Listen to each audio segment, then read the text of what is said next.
Hello and welcome to the Native American Student Association's Truthsgiving presentation. Hi, my name is Abigail Buffalo. I'm the current president of the Native American Student Association, and I'm enrolled in the Meskwaki Saxon Fox tribe of Tama, Iowa. My name is Hunter Winke. I am the vice president of NASA, and I am Ojibwe from Michigan.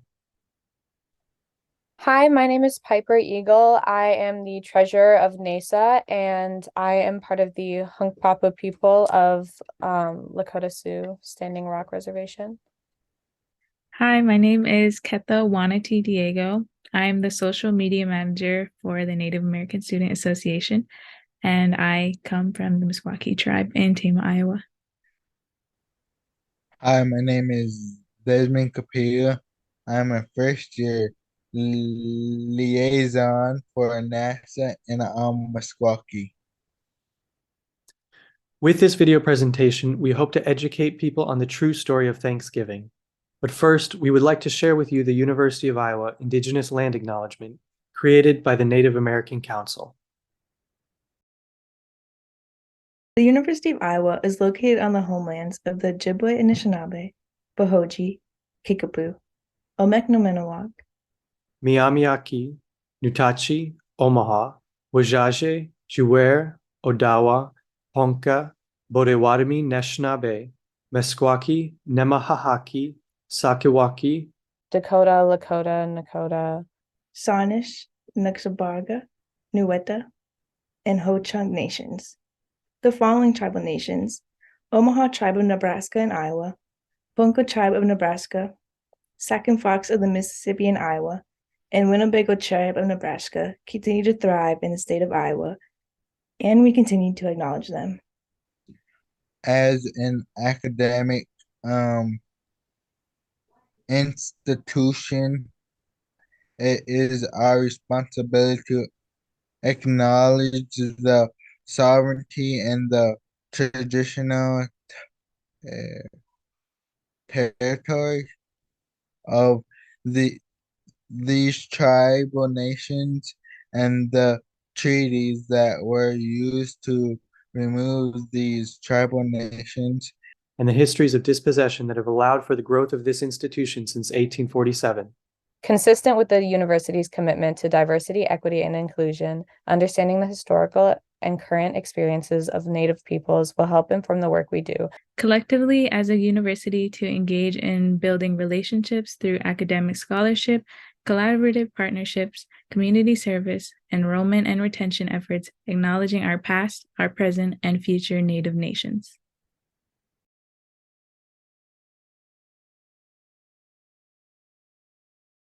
What is the popular story of Thanksgiving? To make sure that we all understand why presentation like this is necessary, we must first understand what the popular mythologized story of the so-called first Thanksgiving is in this country. The first Thanksgiving. Friendly local Native Americans saved some starving colonists in Plymouth, Massachusetts through the help of a native man, Squanto, who was able to speak English for some unexplained reason. In return, the colonists invited the Native Americans to a harvest feast. The Native Americans accepted, and the two groups became strong allies through this meeting and the resulting treaty. Before getting into our corrections of this popular history, we must first center ourselves in time as well as space. The year is 1600, and this is what the land distributions of modern-day Massachusetts looked like. As you can see, this land was inhabited by many groups of people, one of which is the Wampanoag people, and they will be the focus of this story.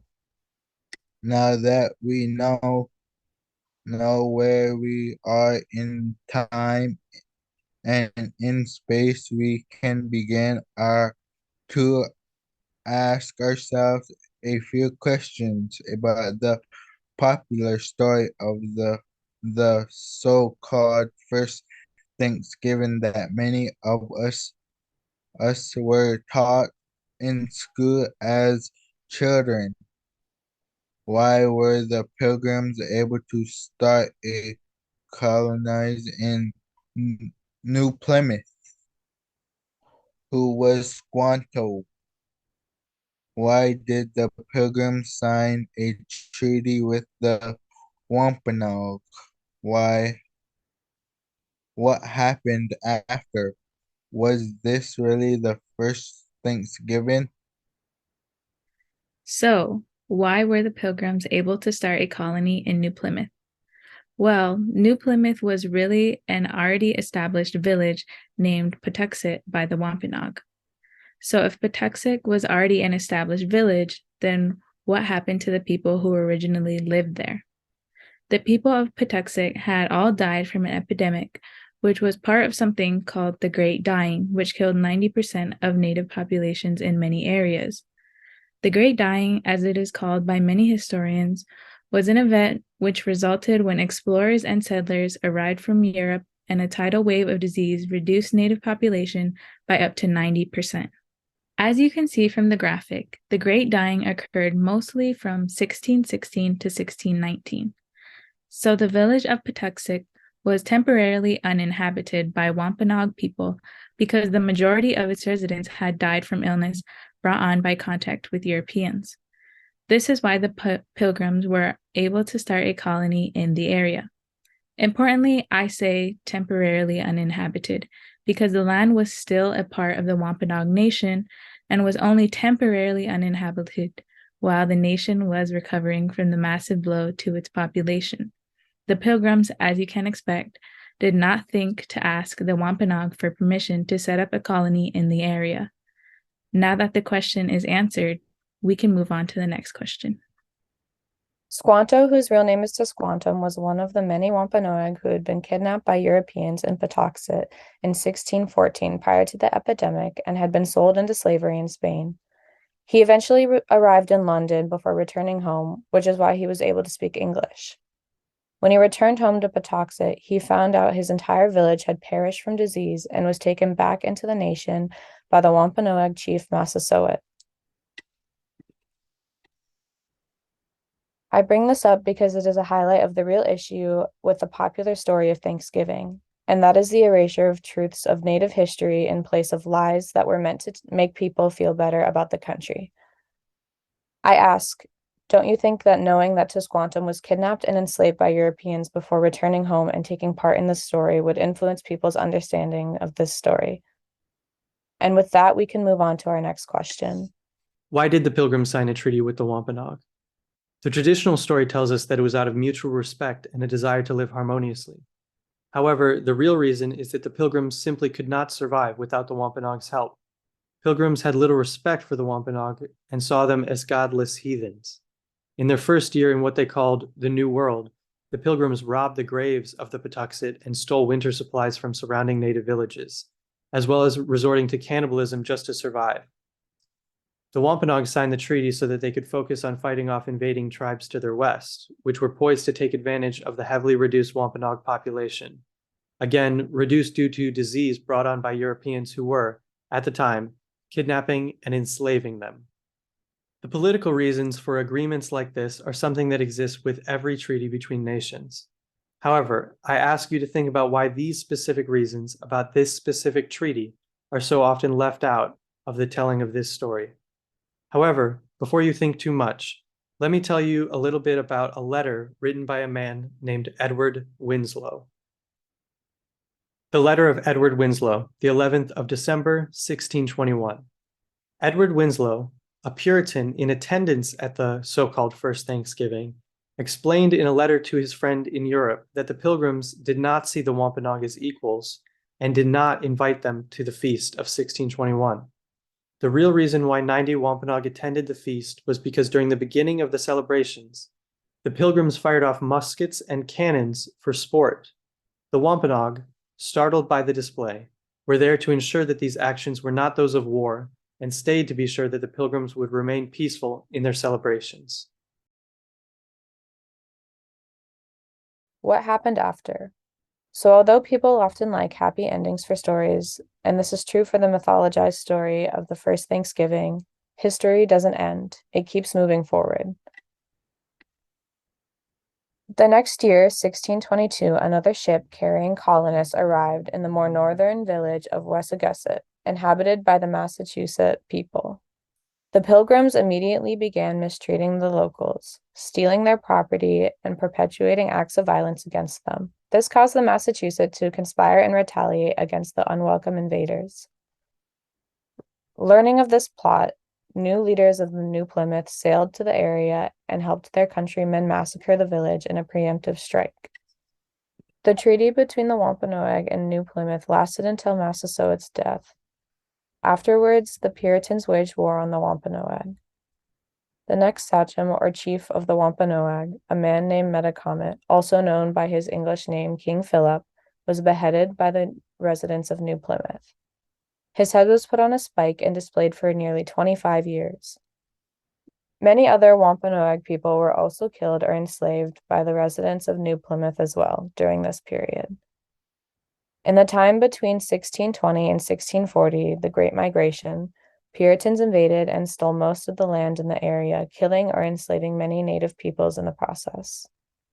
Now, with this focus on the truth of historical stories in mind, one question that appears is this. Was this really the first Thanksgiving? The word Thanksgiving was never used to refer to these events at the time they occurred. Instead, this connection was made in the early 19th century. However, an event did happen around the time which was referred to as a day of Thanksgiving. In 1637, near present-day Groton, Connecticut, over 700 men, women, and children of the Pequot tribe had gathered for their annual Green Corn Festival, which happens around the same time as our current Thanksgiving Day celebrations. In the pre-dawn hours, the sleeping Pequot were surrounded by English and Dutch mercenaries who ordered them to come outside. Those who came out were shot or clubbed to death, while the terrified women and children who were huddled inside the longhouse were burned alive. The next day, the governor of the Massachusetts Bay Colony declared by law a day of thanksgiving to God because they had been successful in killing 700 unarmed men and women as a part of the broader Pequot War, which resulted in the genocide of the Pequot people. In the time between the massacre and the proclamation of Thanksgiving by Abraham Lincoln, the phrase "a day of Thanksgiving" was used many times by colonizers to describe the day after their successful thefts of native land and the murder of native peoples. In fact, another Thanksgiving was declared during the Pequot War after a raid against the Pequot in what is today Stamford, Connecticut. The churches of Stamford announced a second day of Thanksgiving and held a festival, during which the severed heads of the murdered Pequot people were kicked around in the streets like soccer balls. So, where does the modern version of Thanksgiving have its roots? Well, as I mentioned, it was proclaimed by Abraham Lincoln. On the 3rd of October, 1863, Abraham Lincoln declared a National Thanksgiving Day holiday. This has since been interpreted as an attempt to try and get the North and South to get along, and is also likely the initial reason why the traditional story of Thanksgiving showcases two peoples getting along in harmony. What else happened that year? Around the same time, Abraham Lincoln personally ordered the hanging of 38 Dakota warriors who were attempting to resist colonization and were fighting in the U.S.-Dakota War of 1862. This remains the largest mass hanging in U.S. history. Furthermore, his administration continued the confining of Native peoples to reservations through unfair treaty negotiations. Several other massacres of Native people at the hand of the government also occurred during his presidency.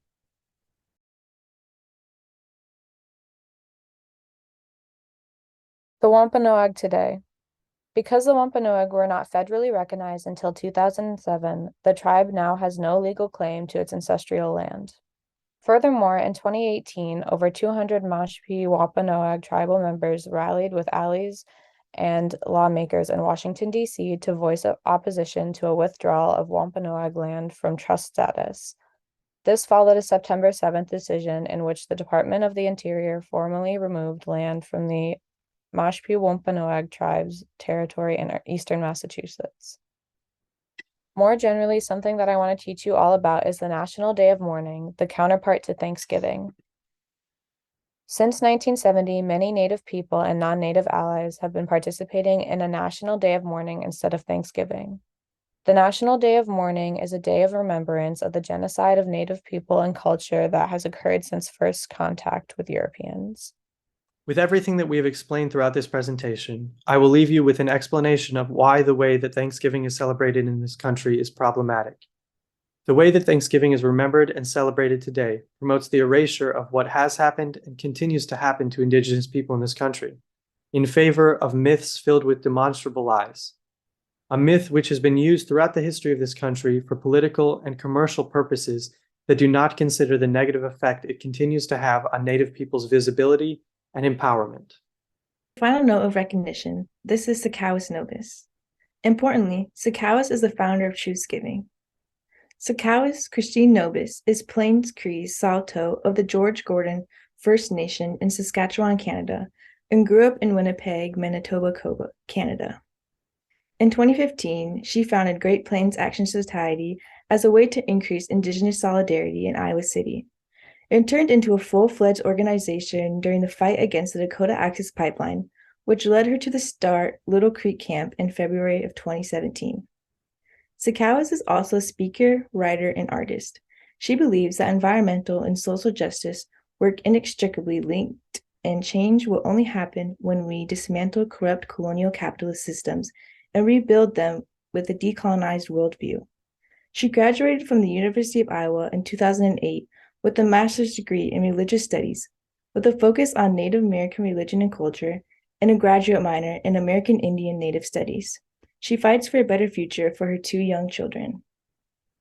For more information, please visit truthsgiving.org.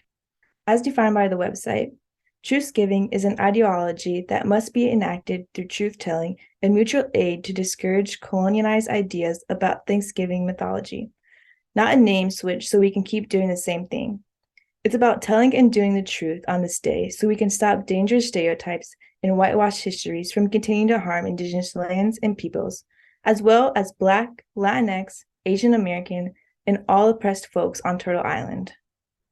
Thank you for watching our presentation. Thank you for watching our presentation. Thank you for watching our presentation. Please be sure to follow us on Twitter, Instagram, and Facebook, all of which will be linked in the video description below.